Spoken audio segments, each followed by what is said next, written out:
Roughly 140 hours ago, I was out for a run near prison, and I thought to myself, what if I didn't have freedom? The freedom to touch grass when I desired, the freedom to play whatever game I wanted, or the freedom to use whatever weapons I wanted to. Can you beat Borderlands 2 only using sniper rifles? After licking Zero's sweat directly from his armpits last week in our Can You Beat Fallout New Vegas' Zero run, I got a taste on what I was missing out on after not having played Borderlands 2 in a hot minute. Speaking about hot things, let me lay down my list of kinks for this run. The majority of my damage is to come from sniper rifles, and no other weapons may be equipped. Grenades, melee, and urinating on things until they die are socially acceptable.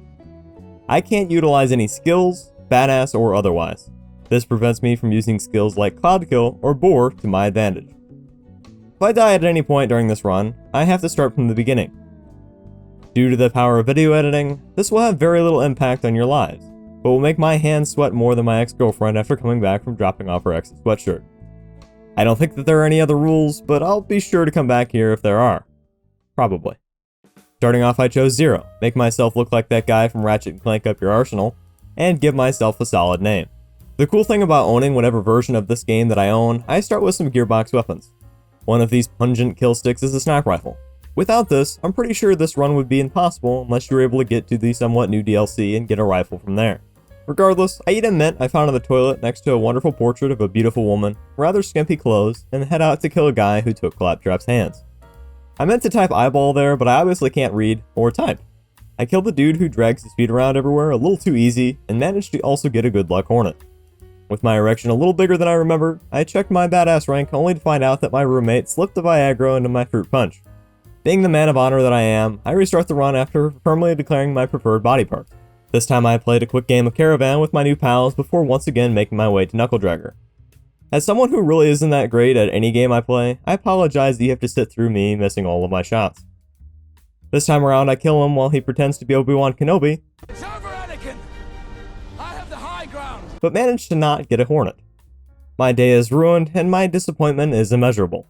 Watching a surgeon do what he does best, I start thinking about what this run is actually going to entail. No pistols, no shotguns, no using legendaries that aren't sniper rifles, and no backup launchers. The amount of variety that this game has in guns is crazy, and to limit myself to one just seems like an awful decision. I guess we will soon find out. After cleaning up the town, I make my way to Boom Boom. I was early enough in this run that I didn't really care what happened, so bum rushing the boss wasn't crazy. I politely turned down the brothers' request to engage in my other form of income before shoving their skulls deep into their brains. I'm not sure if that makes them more or less intelligent, but I do know how leveling works in this game. You kill things, gain experience, and your reputation in the bedroom improves. Given that I want the highest rank, known as XX Poonslayer XX, I fight the boys a few more times to get to level 8. Along the way, I'm sure to loot the chest next to the elevator for some shield upgrades, and grab the bonus package. Having the best gear possible will definitely prevent stupid deaths. After exploding all over the place, I beat the meat off some hairy boys to get myself a new Jacob's rifle. While I fight my way to the top of a flaming pirate ship, I want to talk about my sexual preferences in terms of rifles. Jacobs are thick, beefy strap-ons that do a lot of damage, but require a lot of thrusting power from your partner. They are some of my favorite guns early on, but taper off for me rather quickly. Malilon snipers remind me of those flavored condoms. Some are great, others, like the vanilla flavor, taste like the dental office. I try to avoid those ones at all costs, but a slag Snyder is pretty pleasurable for both parties. Flat-off snipers are essentially equivalent to my stamina in the bedroom. I just want to let you all know that if you climax quickly, your significant other should really just take that as a sign that you really enjoy their company. Either way, you have to make sure that you use what you have efficiently, or you'll be caught with your pants down. Hyperion and Doll honestly just remind me of my uncle, and I think I'm just going to leave that one there. Flint was honestly terrifying at first. There's so many enemies in this area, and Flint is really hard to get a crit on. Fortunately, I had the bonus package and I was able to do quite a lot of damage to his ugly mug before blowing him off with a few body shots. Getting into the next area, I almost died 10 feet away from the boat. It's crazy how fast stuff can go wrong in this game. I grabbed the adapter for Scooter's vibrating seat before shoving it into the correct hole and making my way to the door guy. Jumping to the point in the timeline that I save Reese, I shove enough shrapnel into his intestines that he should have a really hard time getting through the airport. One of the psychos walked the power core over to the gate I was standing by. I was definitely saddened that I couldn't just jump off the side of the freezing pits below to get back to the door to Sanctuary, but I suppose my speedrunning days are long since past. Making it to Bannetville, I shove the power core into the shield generator harder than I get every time Zero says a haiku. I should really get this thing checked out, but given that it's smaller than the back of a pencil, we should be pretty safe. I meet the guy who dies in a game that I've never played before grabbing some things to plug into other things, to hit buttons before buying a sniper SDU, to hit another button to listen to a message that makes no sense. I'm not really sure that half of that sentence was English, but hopefully this artistic drawing helps you understand what just happened there. Southpaw Steam and Power, for whatever reason, has been a location that I love a lot. Between the variety of enemies, linear map with several changes in elevation, and several unique weapons, I find this a must-do quest for every playthrough.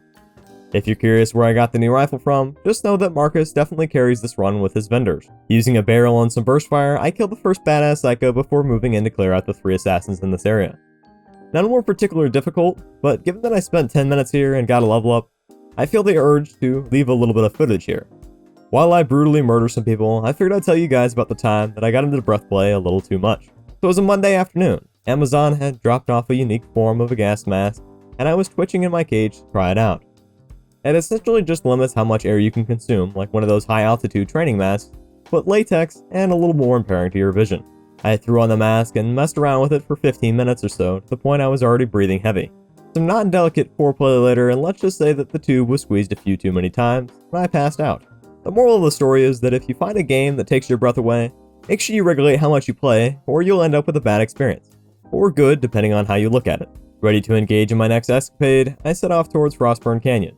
If you've been in the Borderlands community for a minute or two, you'll know about a red chest just above the door. Now, I'm no expert, but I've placed a few grenades in precarious places before.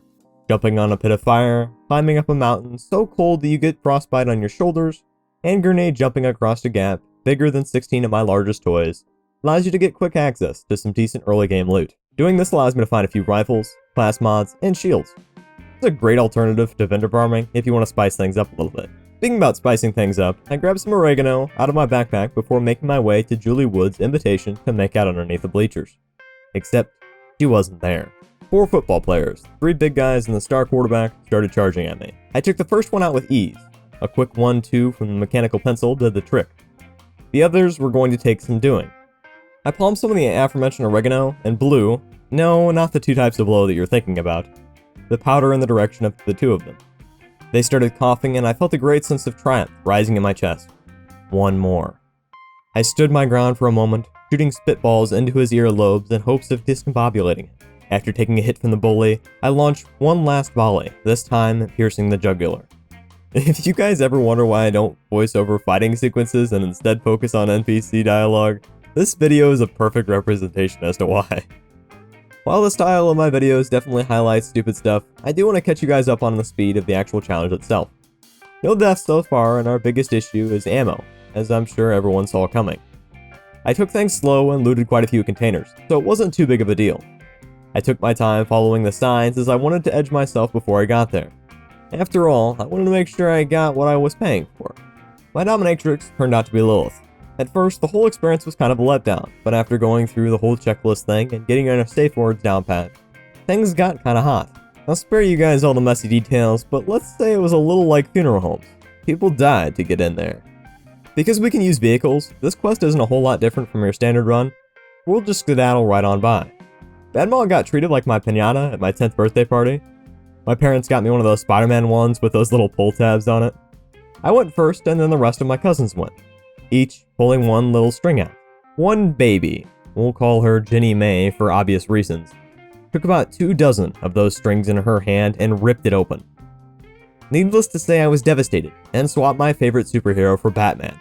While you were listening to that story, or spacing out, that's right Noah, I'm calling you out, I was killing several Badmalls to level up and take out my rage for that Spider-Man piñata. I was going to say some long-winded spiel about how I love the Bloodshot Stronghold as well, but honestly, guys, I have a confession to make. I love most of Borderlands 2. Like everything about it. It's so smooth and uncomplicated. Nothing tries to be fancy, just hilarious. I think that's why I like older games like Fallout 3 and New Vegas so much. They aren't afraid to be themselves. I hope that you aren't afraid to be yourself either. And if you are, I really hope that you can get to the point where you can be your true self. Jesus, why am I getting all sappy while brutally murdering everyone? In case you're curious as to how Mad Mel or Mike, or whatever the hell his name is, went, I rushed him as quickly as possible to avoid dying. This is a strat that I employed at various parts of this run, and is patented, so nobody steal it. Just after paying the entry price, I saved a dude that has one use for this run, to throw down his turrets and give me some ammo. Sweet, sweet ammo. In case you're wondering how the rest of the dam went, just know that I ran out of ammo at one point and had to scrounge around for a little bit. We're going to keep trying to fix that by buying ammo STUs. Let's see if we can pump things up a little bit and get to the interesting parts of this Nibble salad. I dress Zero into something a little more comfortable, listen in on a conversation about micturation, visit a badass that is too young to be sexy, at least in this game, and make my way to the badonkadonk. Before getting too far, I did play some slots, which was fun. I didn't have a 10 luck though, so that kinda blows. If you have played this game before, you may have tackled this location with some serious strain. I always die in this area. The number of buzzards and armored enemies makes this a rather tricky area to get by without dying. This is the location that I had the closest call so far. I did pretty well up until the buzzard spawn. I was low on ammo and was health gated a lot longer than what I really would have liked. It was a series of events where I was running around like a chicken with my head cut off that I really felt like this run was over. Narrowly escaping with my life, I fight my way to Wilhelm.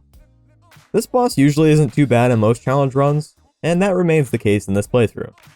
I run around the arena, grabbing ammo as needed, but he really doesn't do enough damage to be worrisome. Grabbing a core more deadly than Vaughn's abs, I prepare to throw it in the power receiver thingy. I say prepare because I didn't actually do it yet. You see, when you grab the power core and turn in a quest for it, a few quests are unlocked in Sanctuary. That's all fine and dandy, but as soon as you complete the next objective, the whole world just goes up. By integrating with the bounty board, we can do the good, the bad, and the Mordecai quest early. It's a simple enough quest, so I'll keep things pretty chill here. I grab the Echo under a slice of cake in a bandit camp, pop over to the Friendship Gulag, maybe pick up another Echo log next to another lifeless, though still erect, body, and make my way to church. Gettle and Mobley have a lot of XP to donate to the cause, so I am sure to kill them several times to gain level. I do get several Varuk assault rifles from Mobley, but I'm sure to farm for a Leuta from Gettle. You may be looking at the screen at this moment and say, isn't he level 16 and the gun is level 9? Yes. Yes, it is. Grab your leashes and collars because things are about to get a little spicy. Hopping back to Sanctuary, I start the quest that a bunch of people die in. Do something with long cylindrical-like objects, grab stuff for a drug addict, kill a few people with my new rifle that would be a hell of a crutch this run, buy some ammo for the millionth time this playthrough, fight my way through the fridge with very little issue outside of some slight chafing in the nether regions, surprisingly remember to use the fast travel station, and make my way to the worm. This battle got a little crazy. I dumped most of my rounds in the dude who gets patted down at airports all the time before getting cornered and running away to look for ammo. I seriously thought I was done for here, but it surprisingly wasn't even the closest part of this run. After coming back from the dead, I grabbed more ammo and put the beast down. Obviously, I can't go back and see what would have happened if I had played things differently, but I leveled up here, and I'm pretty sure it saved my life from these loaders. I actually ran through this area twice, all the way to the constructor before actually going to the quest, and I really think that allowed me to live.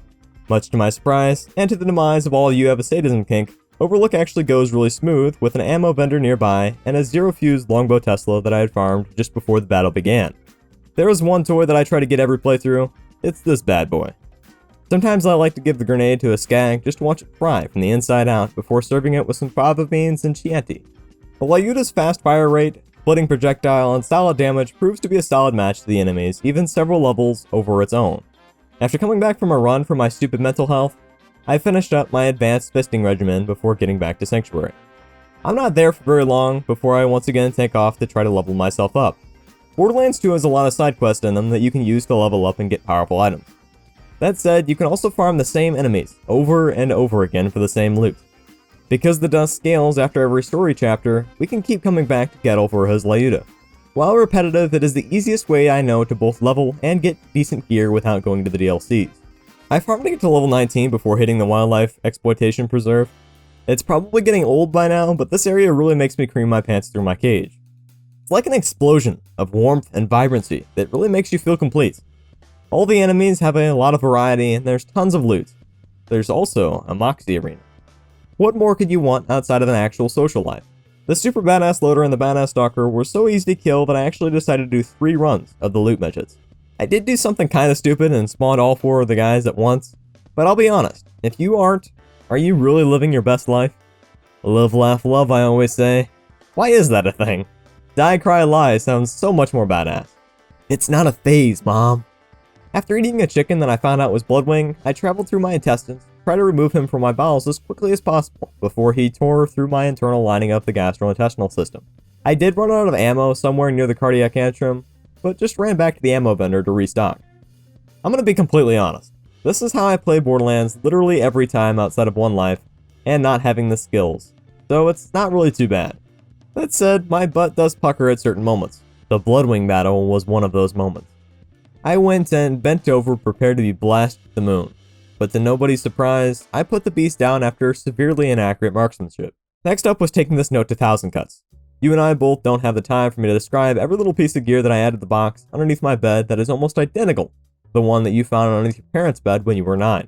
I just hope you didn't stick anything in your mouth like I did. Bandit camps are some of my favorite areas in the game, as it's such a simple, yet well-executed idea to have all of these humanoid creatures immediately hostile towards you.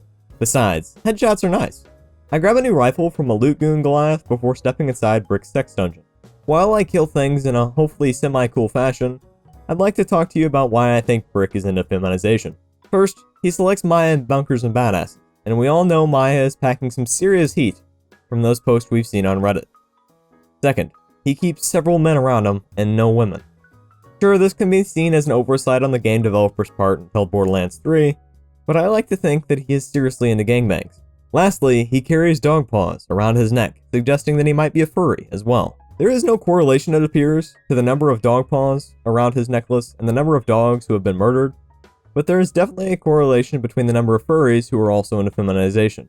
This area actually did give me a little trouble at one point. There was one Goliath left and I was completely out of ammo and grenades, but I was able to dance with him until I found a spare grenade mod on the ground. When you pick up a grenade, or a weapon, it adds some ammo to whatever you just picked up. This comes in handy at several points during this run. I speak with the prettiest furry femboy of them all, beat the crap out of some orb thingies that do something that is bad, vendor farm for a new shield and a grenade mod, say hello to an old friend, kill Jack's narcissistic fetish buddy, get a voice changer, participate in a delicate Truxican standoff that reminds me of the arguments with my parents growing up, and confidently walk towards the mountain where the bunker is with 69 bullets in reserve. Almost immediately I felt as though I made a terrible mistake. There was so much chaos, and I'm pretty sure enough splitters climaxed to fill up a whole mason jar. Running out of ammo, I ran to an ammo chest at the base of the gate just before the mortar assault. With the worst possible timing, a loot midget spawns, and I was forced to push through with no ammo. I well and truly thought I was done here. Below health gate and running around like a chicken with his head cut off, I managed to kill a few loaders and circle back to the gate while trying to avoid the mortars and getting shot in the back. Enemies just kept spawning and terrorizing me, even when I was getting ammo, so I knew I wasn't out of the woods yet. All of this chaos, and I still haven't even gotten to the badass constructor towards the end of the map. After frantically looking for ammo, I did manage to kill the loader. Just feeling that I had arrived at some peace, I continued loading only for another loader to spawn. I swear, this game really had it out for me at this point. Honestly, everything else here was a piece of cake. I stayed at range and popped guys off. I can spit really far for your information. The constructor reminded me of any sexual encounter that I haven't or have had that avoided edging. A little bit of foreplay before BAM! Always feels so good making it past that point though. Bunker with Zero goes something like this. Buy ammo, shoot him a few times, and he dies. It's a pretty simple formula when you think about it, but it revolves around the skill Bore. Given that I wasn't spec'd in any skills, I didn't have it. This initially made me worry for dealing with the numerous overlap shapes that was the bunker. But after doing rather well with the turrets, I was confident that my shiny orange godlike weapon, that is the Metal Iuta, I could kill the bunker with ease. With that confidence, I wasn't stupid. I hid underneath the walkways near the ammo vendor so I could fire as many bullets as I wished. He went down with very little challenge, and I sucked up his drops like Kirby with your dad after he ran out to go get milk and never came back. Let's see if we can jump past the next hour or so of killing, yeah? I jumped on the tube that reminded me of a catheter for some reason, find out that Angel looks like a size 5.5, shoot a few things and give Roland my number for giving me ammo to do so, watch my boyfriend die right in front of me, watch as Lilith gives a younger version of myself a kink that caused a little rise in my tidy whities, gave the news of Roland's demise to a man that reminded me of my brother, farm the duo at the church a few more times and have a call closer than the distance between my cherries, level up to the age of my dominatrix when I was 21, I miss you Erica, travel to Iridium Blight, watch a bridge raise, kill someone against the existence of furries and by association, Brick's lifeblood, and get to Sawtooth Cauldron. Sawtooth is usually a mixed bag in one life. Between the numerous ambush commanders and the pockets of void at the base of the elevator, it can be quite deadly. Going into this area with that in mind allowed me to be cautious. After hitting the button to the elevator, I got out of dodge faster than any time I hear the word pregnancy in conversation. What can I say? I'm afraid of commitment. This put me in a good spot to kill the ambush commanders with relative ease using the Tesla grenade mod. The Lyuta is one of my favorite rifles next to the Pimpernel. It's a shame that I didn't farm for it this run, but it would have been a lot of extra time in the run, and it wasn't a risk I was willing to take. Besides, a Pimpernel in normal mode would have been kind of funny. Blowing the Boombringer's gasket was a task that I took nice and easy, like the week after I experimented with hanging by my scrotum. Let's just say I won't be doing that again anytime soon. I destroyed the turrets and the extra dragonflies quickly, giving me the opportunity to blow up Mortar's prized possession, a bad dragon coupon book. He busted his way down the elevator before meeting his demise at the hands of a filthy bandit. The buzzers weren't too much trouble up top, but I did use a lot of ammo because my aim is worse than my grandpa every time he goes pee. I always wonder what those yellow stains were on the bathroom wall. I watched the bridge blow up and checked into the hotel and the boneyards before going back to Mordecai to complain about the lack of a mint on my pillow. He told me that after the bad reviews on his Bumble profile that he was actually going to have to shut down his business and go right back to his days as an alcoholic despite his 3 days of sobriety.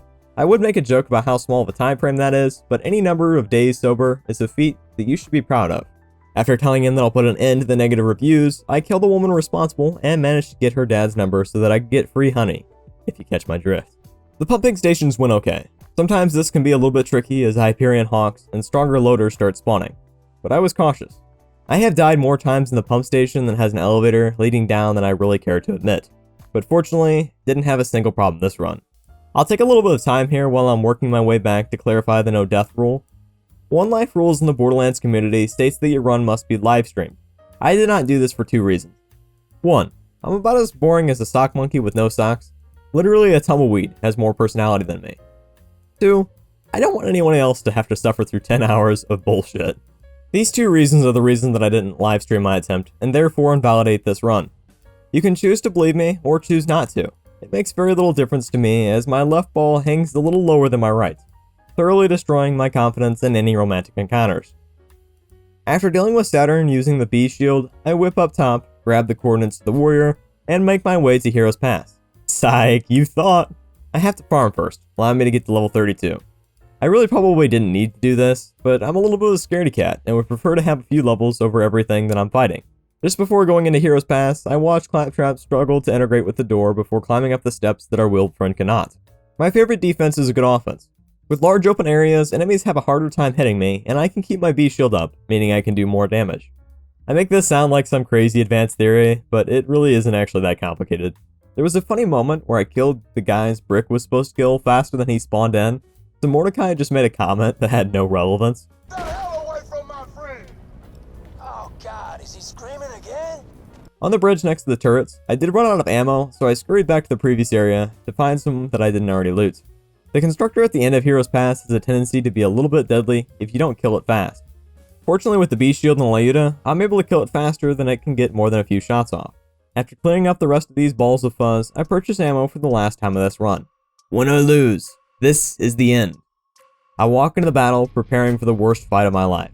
Jack has the really cool ability to summon doubles of himself, so that makes everything a little bit dicey at first, after he manages to strip my shield. But even with that damage reduction, I was able to blow him to high heaven. My Gluck Gluck game was on point as I mentally prepared myself to fight the warrior. I almost shit myself with how fast I was able to injure the beast. Almost putting it down in one sequence, I regrouped and finished the warrior off, proving that yes, you can beat Borderlands 2 with only sniper rifles. The biggest limiting factor was ammo for sure. I could have found somewhere to farm Iridium to buy the max upgrades and farm the loot midgets in the Wildlife Exploitation Preserve for the ammo relic, but honestly, this challenge was easy enough as is. One life is no joke, as I clearly almost died several times from little mistakes compounding over time, so I definitely have an immeasurable respect for those who do one life runs. The lack of skill points surprisingly wasn't missed that much, but I definitely overcompensated with a solid collection of gear. I hope you guys enjoyed this video. If you did, please consider subscribing and licking my thumb as a little bit of foreplay. Have a good one.